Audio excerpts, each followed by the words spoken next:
Welcome back, folks, to another episode of ASI Outdoors. My name is Ben, I'm your host, licensed trained gunsmith via the Northern Alberta Institute of Technology. Here to do a top 10 list of the best semi-automatic rifles in Canada that you can still own. Starting with number 1 on our list, I'm going to start with the classics.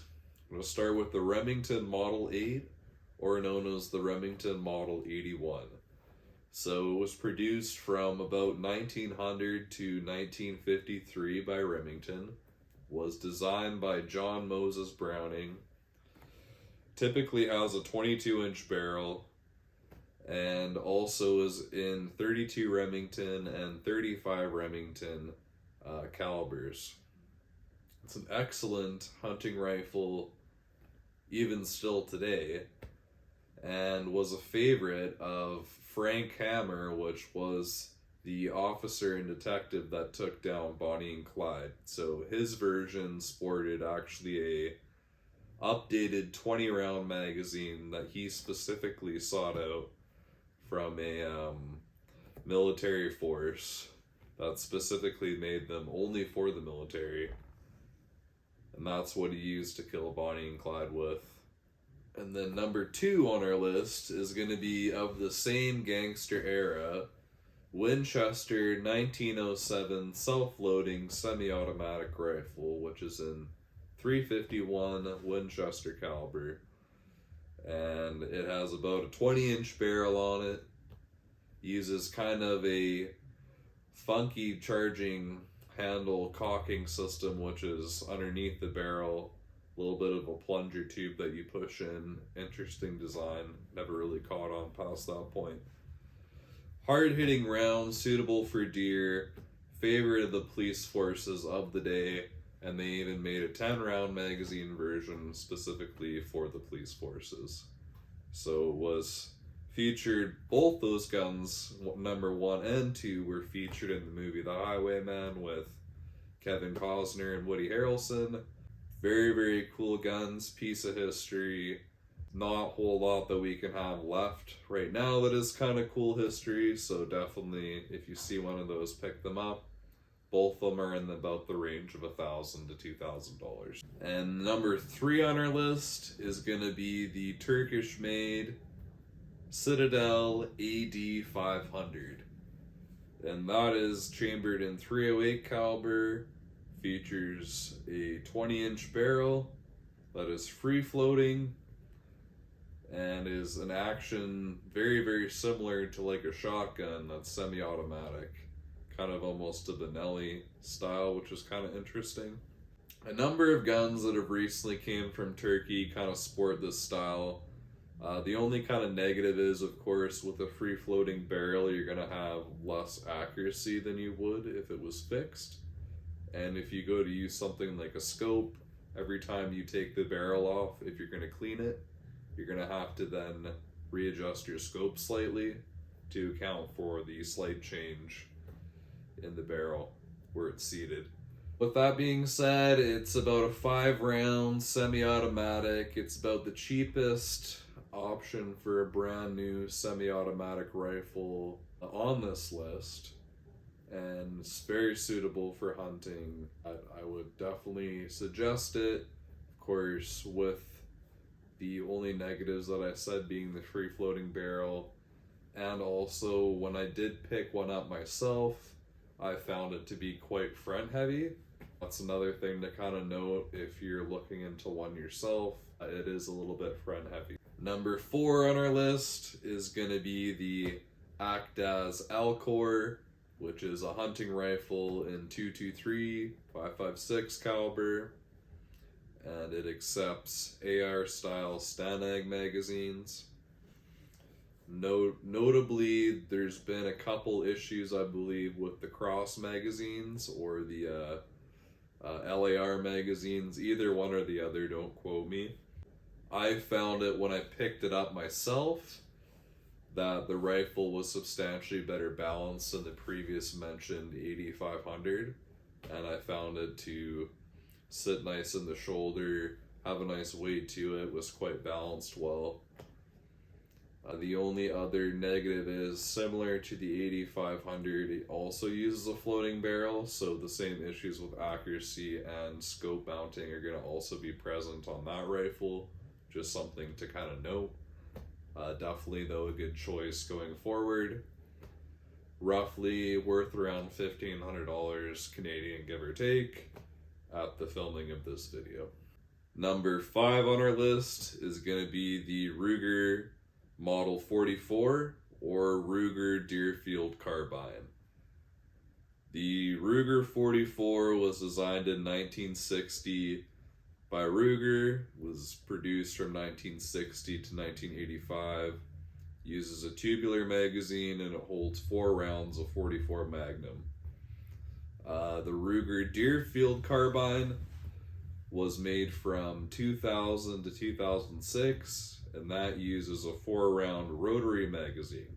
So both are hard-hitting 44 caliber Magnum rifles, very similar to like a 1022, but in a larger pistol caliber. Recently, values have absolutely exploded. These used to be, about a year ago, $800. Now they're from anywhere from $2,000 to $3,000, which is absolutely insane to me. But well worth picking up. Classic Ruger quality, just over that barrel length minimum. Classic deer, bear, all-around rifle for the bush. Great brush gun. Would 10 out of 10 recommend if you can find one or you can afford it. Number 6 on our list is going to be the classic, beloved Canadian classic everyone knows and is in the hearts of every Canadian. The beloved SKS. The SKS was designed in 1945 by Simonov at the end of the Second World War. Saw brief battlefield service, but for the most part ended up being obsolete very shortly after it was designed, shortly being replaced by the AK-47 in the early 50s after the fact. It uses a 30 caliber 7.62 by 39 cartridge, suitable for hunting deer and other game in Canada, hence why it's so popular. The SKS is also very similar to a slightly more modern version of a Winchester lever action rifle, so if you want to be the modern day version of like John Wayne, for example, this could be a good option for you. Currently, they're sitting just under $1,000 roughly for most models. Some of the Chinese ones are kind of going to be your entry market at around $600 to $700. Kind of mid-range is going to be your Russian Arsenal refinished, stuff like that. And then on the higher end are going to be your SKSDs, also your Yugoslavian SKSs, and of course the Honor Guard SKSs. All those make excellent options for somebody who's interested. They make a great first gun.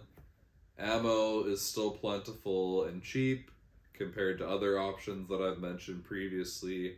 There's a reason why there's so many of them in the country, and almost every gun owner in Canada owns one because, hey, they just work. And in the cold climates that we experience here, you just want it to work, especially when you got something coming towards you like a bear, or you're being charged by a moose or something like that. You definitely want that thing to go bang instead of click. So that's why the SKS is number 6 on our list. Number 7 on our list is going to be the Henry Homesteader. So the Henry Homesteader is a recent entry to the market in the pistol caliber carbines. Classic Henry lever action feel in a semi-automatic pistol caliber package. Features factory 5-round magazines, as well as an adapter that allows you to use 10-round Glock magazines. From what I've heard, they're fairly reliable. When I picked one up myself and had it in my hand, It was a heavy gun, definitely also pretty front heavy to what I was thinking, but it feels very solid and feels like it's gonna last for, 100 years to come. So that kind of Henry quality that Henry has been known for, and that classic Homesteader feel, the kind of gun that you want to have for the homestead, plinking on the range, predator protection, even hunting things like small game. Yeah, it can pretty much do it all, one-stop shop. Definitely would recommend it for anyone who's interested, and still has that kind of cowboy classic feel. The Henry Homesteader also features a 18.6-inch barrel, comes in 9mm. Number 8 on our list is going to be the Valmet M88 Hunter. So the Valmet M88 Hunter is, my daddy drives a Rolls Royce. That's the kind of person that buys a Valmet Hunter. So you're looking at about a $10,000 gun. It is also the last AK platform that you are legally allowed to own in Canada. So the reason why that is it was gifted to some First Nations communities for hunting back in the day, and ever since then it's been prolific in Canada as a hunting rifle. Comes in mini caliber starting at .223 Remington, going all the way up to 30-06. So there's 308 options, 243 Winchester, bunch of different options to that. It's made in Finland, excellent construction, can't say more about it. There's a reason why they're $10,000. They're worth every penny. If you can manage to afford it, I would definitely say it's the one gun to rule them all on this list. I would 10 out of 10 recommend it. Yeah, it's perfect for hunting and other stuff like that. And number 9 on our list is going to be the MAS 4956 rifle. It was a military rifle designed by the French, used in the mid-50s. Features a 10-round box magazine. Originally, caliber was 7.5mm French. There's been a lot of conversions made by Century Arms when they came into the country as surplus. One of the things to note about the 308 conversions are there could be some issues with overpressuring in the gas system, so there's some modifications that can be made to the rifle, opposed to what Century Arms has done to kind of fix some of the things that they've done within the gas system to kind of allow more gas to go through and stuff like that without getting into too much detail. Barrel length is about 20.5 inches, kind of a rugged, cool, tactical-esque style. Lots of history there from the French of that period. Another notable thing about the French Model 4956 is that it was also recently mentioned in the GAP list of firearms, so similar to the SKS, maybe up on the chopping block. Tough to say. They didn't ban it at the most recent March 2025 ban, so my assumption would be if they were planning to, they probably would have at that point. Retail value of them, anywhere from $3,500 to $5,000, just depending on the configuration. There are some very rough examples that came from countries like, I believe, Ethiopia via Royal Tiger. Of course, that's kind of in the American side. We don't really see much of that, but yeah, that's going to be the number 9 option, which is the MAS 4956.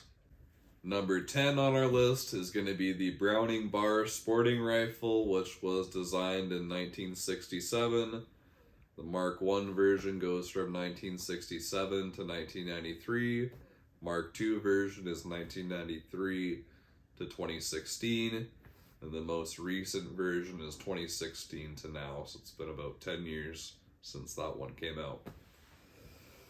Comes in a couple different versions. Comes in the standard calibers, 30-06, 270, and 308, featuring a 22-inch barrel, and then comes in magnum calibers that are in a 24-inch barrel featuring the 300 Win Mag and the 7mm Rem Mag.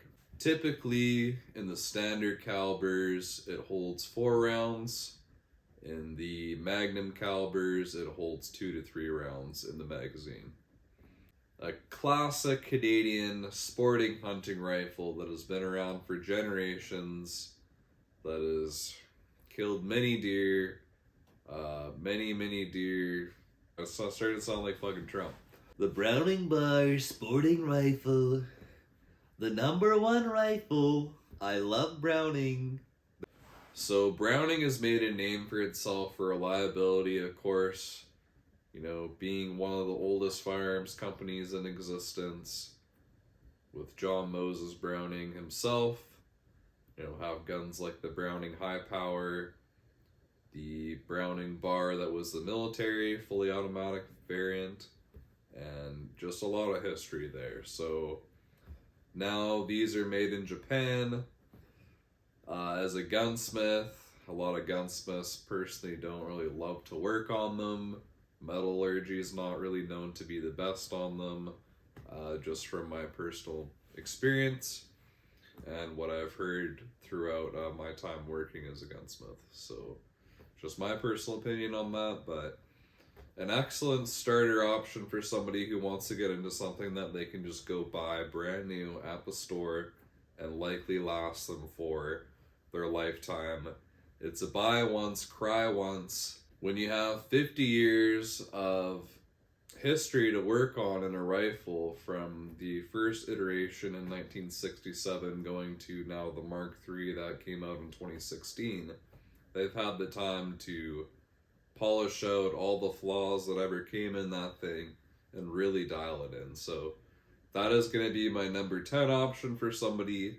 Also probably in terms of stuff that's band-proof on the list besides the Valmet, it is likely the most band-proof rifle. So if you're looking for something that you can hunt with for generations going forward, will easily accept things like a scope, will be super reliable and accurate for you, and work in tough cold climates, I would definitely check out the Bar Mark III. And price-wise, the Browning Bar is about $2,000 to $2,400 depending on caliber options, barrel length, and of course what finish that you decide to go with. So that's gonna conclude our 2026 top semi-automatic firearms list. I just dropped a bunch of merch, so check that down in the comments for a link. We got Go Buck Yourself hoodies, we got our classic Ace High logo merch. We have 4 items that are all made in Canada, fulfilled in Canada. That's going to be both our hoodies, the Ace High hoodie, the Go Buck Yourself hoodie, the 1999 classic trucker Go Buck Yourself hat. The t-shirt is going to be included in that as well. So that's our 4 items that are going to be fulfilled from Canada with our cheap shipping. $5 off shipping till the new year. If you do decide to buy our Blaze Orange, neon orange hat, that is going to be coming from the States, so there's going to be slightly more shipping time, slightly more cost and things like that associated. Also with our ceramic mug, that is the same thing. If you're going to be looking at the hat, which is featured in Blaze Orange, or the mug, that is just something to note. Of course, if you're one of my American followers, none of that applies to you. Whatever you decide to buy, good to go regardless. Thanks, y'all.